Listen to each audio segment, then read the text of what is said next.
So assalamu alaikum viewers, how are you? Hope you are fine. Sorry viewers, I am offline so from very days because some situations are occurred.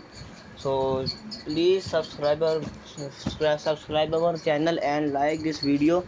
In this video I am going to telling you that how can I stop someone to see me online at WhatsApp. It's very simple.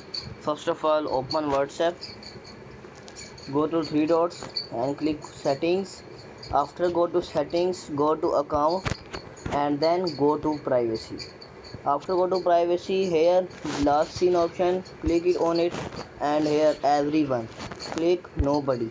So after you check this option, nobody can see you when you are when you are offline, you last seen offline. So thanks for watching. It's three-step video. So please like our video and subscribe our channel. Thanks for watching.